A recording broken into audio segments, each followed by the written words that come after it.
students, and welcome to the lecture on Theories and Policies of Global Trade. After this lecture, we will be able to learn the following objectives. Understand global trade. Explain the mercantilism theory of global trade. Define theory of absolute advantage. Describe the classical theory of global trade. Discuss RICARDO'S theory of comparative advantage. Explain the HECKSCHER-OHLIN trade model. Understand Porter's diamond of national advantage. Explain the evaluation of HECKSCHER-OHLIN theory of global trade. Let's start with introduction of theories and policies of global trade. Nations export and import goods and then examine barriers to trade and various steps that have been taken to lower barriers to trade. While foreign trade is not as emotionally loaded as, say, taxes and government spending, like most topics in economics, it stirs the blood of certain people. Those whose livelihoods and lifestyles are most affected by exports and imports. These people have very real concerns, but those concerns are specific to their individual lives. Economists almost universally believe that foreign trade in a free global marketplace will create the greatest good for the greatest number of people.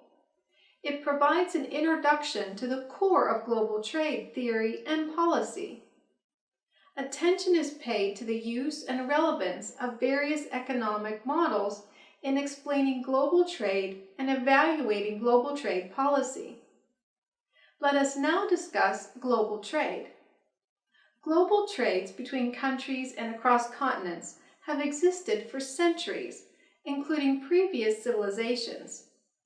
Traditionally, global trade consisted of traded goods like textile, food items, spices, precious metals, precious stones, and objects of art and various items across borders. Everybody has heard of the Silk Route, as well as the Amber Road, and other famous routes that existed, and the ports and settlements that flourished due to the trade, which was carried on through land routes as well as sea routes. One has come a long way since the earlier times, and global trade today has taken on new dimensions. Companies and organizations today are no longer entities with a local identity. Multinational organizations have emerged through the previous century with footprints all over the globe. They have in fact shrunk the earth and changed the way businesses are conducted. Companies no longer limit themselves to local markets. They no longer depend upon local resources. The mercantilists proposed theory of mercantilism. They were a group of economists who preceded Adam Smith, the foundations of economic thought between 1500 and 1800 were based on mercantilism. Mercantilists believed that the world had a finite store of wealth. Therefore, when one country got more, other countries had less. Mercantilists restricted imports and encouraged or subsidized exports as a conscious policy to make their citizens better off. Mercantilists judge the success of trade by the size of the trade balance. Trade is the engine of the global economy. More people, more goods, and more services are crossing borders today than ever before. But trade has changed dramatically in the 21st century. Through much of history, a good produced in a country was largely made of parts sourced there. Today, products are composed of parts from all over the world. To fully understand trade, we have to measure the value added at each point in the process. Imagine China exports a $100 smartphone to the United States. China may have only produced $10 or $20 of the total value of that phone. The rest of it was imported from elsewhere. Graphic design from a California studio, computer code from programmers in France, a silicon chip from a factory in Singapore, precious metals mined in Bolivia. Many countries benefit from the export of this phone, but standard trade data does not reflect this. What's needed is a system for tracing the value that is added by all countries involved in producing this phone. The OECD WTO Trade and Value Added Initiative aims to help people understand that traditional trade data is not actually telling the whole story. Standard data shows that China has high surpluses with the United States and the European Union, and a large deficit with Japan. Looked at in value-added terms, China's surpluses and deficits decrease as Chinese exports have a high foreign content. Japan is another country that has run high trade surpluses with the United States and more recently with China. Value-added data reveals smaller surpluses with China and larger surpluses with the United States. This analysis can illustrate who actually benefits from trade and by how much in terms of both income and jobs. Trade improves competitiveness. Cheaper imports of parts and cheaper access to services bring benefits to consumers and companies alike. To realize the full potential, we need seamless border crossings, simpler customs procedures, sophisticated logistics, and more trade liberalization. Evaluation of mercantilism theory. Mercantilist writers have been lauded and criticized in the literature on foreign trade at least since Hume's Political Discourses in 1752. Mercantilists have been criticized for everything from their views regarding the gains from trade to their self-promotion of the merchant's role in society as being important. Theory of neo-mercantilists in mercantilism is still in vogue. Mercantilist policies are politically attractive to some firms and their workers, as mercantilism benefits certain members of society. Modern supporters of these policies are known as neo-mercantilists or protectionists. Now we will study the theory of absolute advantage. The real wealth of the country consists of goods and services available to its citizens. If any country can produce a particular commodity more and more cheaply than other countries, it has an absolute advantage. Some countries can produce goods more efficiently than others. Resource countries spill over into profitable industries, as the country cannot compete in unprofitable sectors. Natural advantages, climate, area acquired advantages, production technology, for example, the ability to produce various products.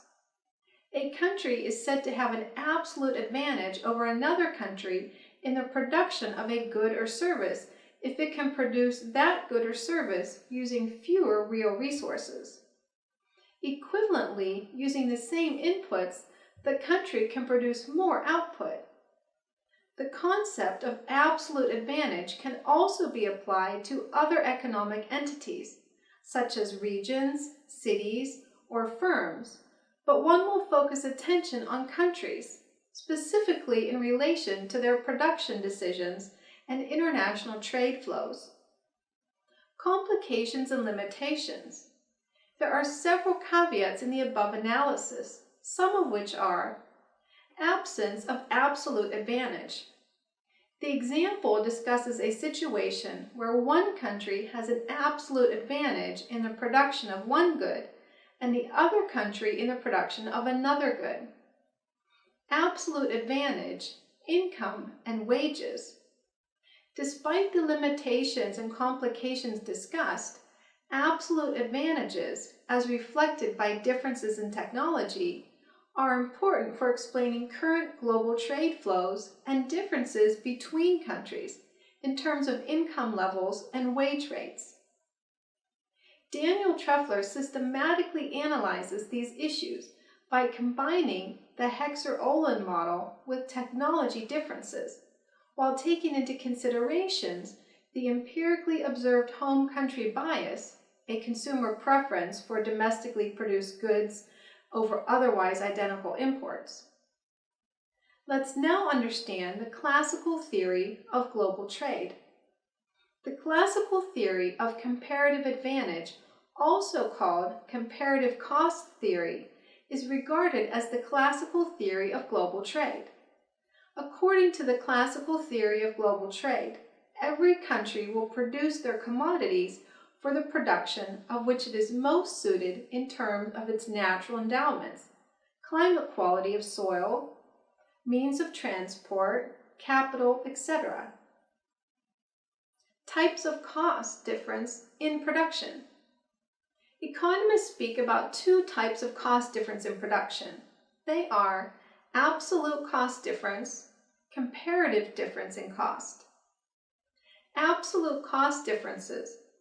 Adam Smith, in his book Wealth of Nations, argued that global trade is advantageous for all the participating countries only if they enjoy absolute differences in the cost of production of the commodity which they specialize.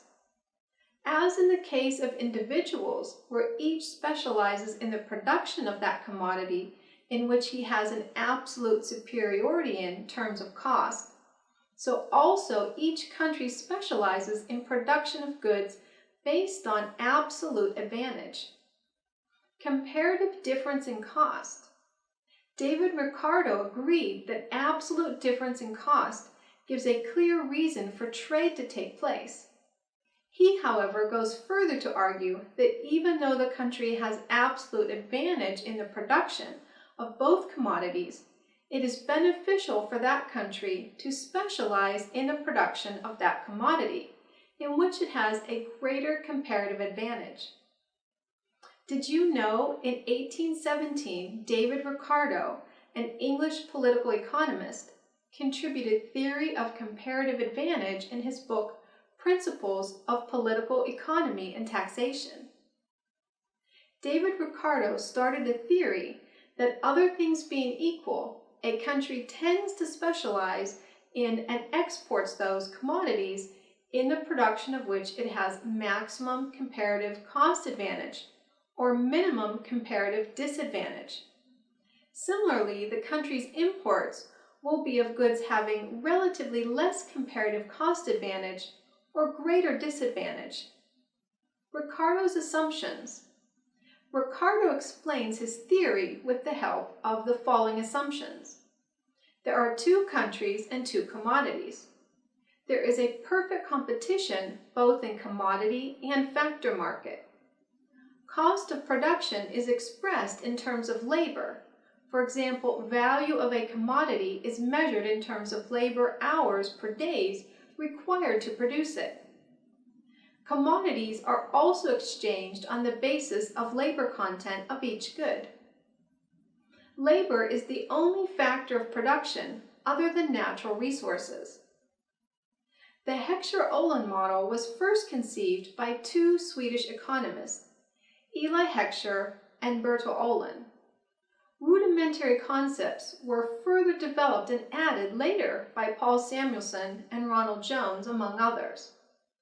There are four major components of the HO model. Factor price equalization theorem, Stolper-Samuelson theorem, Rybczynski theorem, and Heckscher-Ohlin trade theorem. Due to the difficulty of predicting the goods trade pattern in a world of many goods, instead of the Heckscher-Ohlin theorem, it is the Heckscher-Ohlin-Vanek theorem that predicts the factor content of trade received attention in recent years.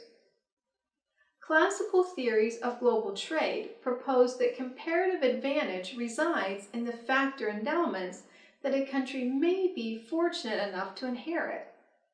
Factor endowments include land, natural resources, labor, and the size of the local population.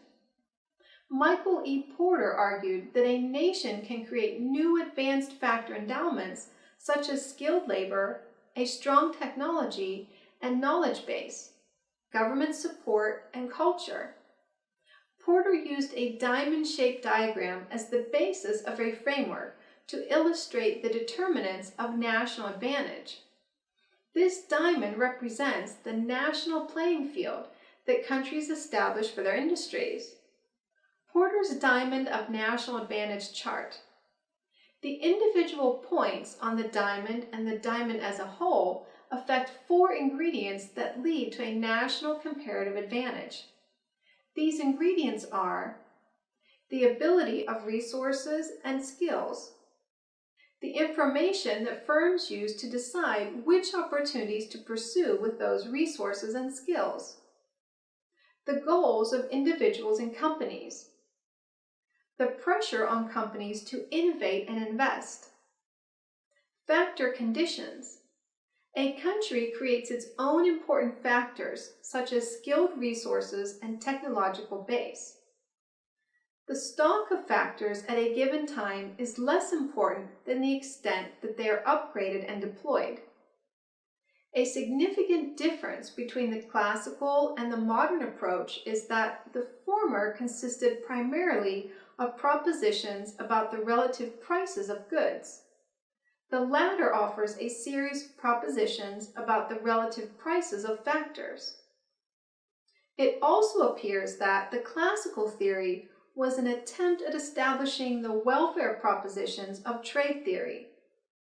It stressed that territorial specialization based on comparative advantage leads to an increase in the welfare of the world as a whole. In the Ricardian model, comparative cost differences are viewed under the assumption that identical absolute combinations of the factors devoted to the production of a single good would produce different amounts of that good in different countries, and therefore the relative domestic costs of production of different goods tend to vary among nations, leading to a comparative advantage in some goods over others. In other words, the Ricardian theory assumed that the comparative cost differences existed because the production function for a given good varied from one country to another, and the extent of variation differed in respect of the two goods. On the other hand, the Ohlinian theory assumes that the production function of a given commodity is identical from country to country, but it varies from commodity to commodity. For example, some goods are labor-intensive, while some are capital-intensive. According to Ohlin's theory, this factor-intensive difference in the production functions of two goods, in conjunction with explicit difference in relative factor endowments of the countries, accounts for global differences in comparative costs of production. In this way, the modern theory of global trade represents a genuine break with and considerable improvement upon the classical dogma of comparative costs. Although many countries have steadily opened up its economy, its tariffs continue to be high when compared with other countries, and its investment norms are still restrictive. This leads some to see many countries as rapidly globalizing, while others still see it as highly protectionist. Till the early 1990s, many countries were a closed economy. Average tariffs exceeded 200%. Quantitative restrictions on imports were extensive, and there were stringent restrictions on foreign investment.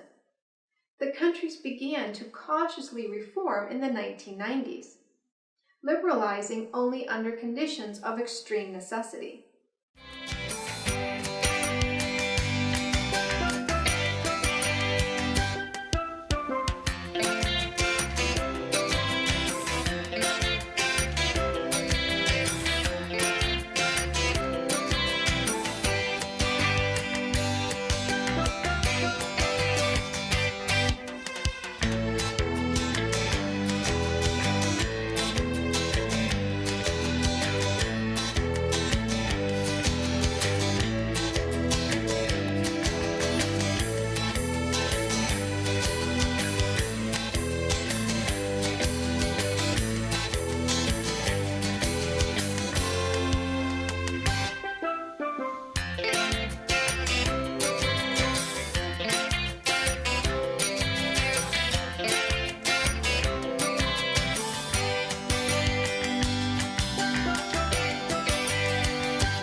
Since that time, trade reforms have produced remarkable results.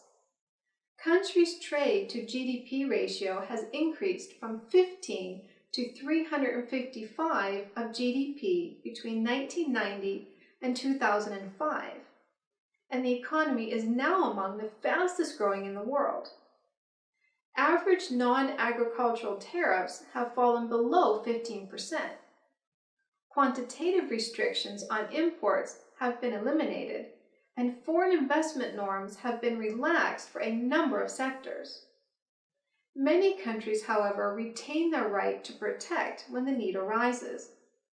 Agricultural tariffs average between 30 to 40%.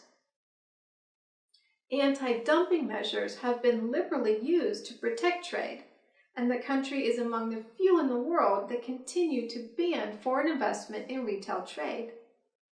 Although this policy has been somewhat relaxed recently, it remains considerably restrictive.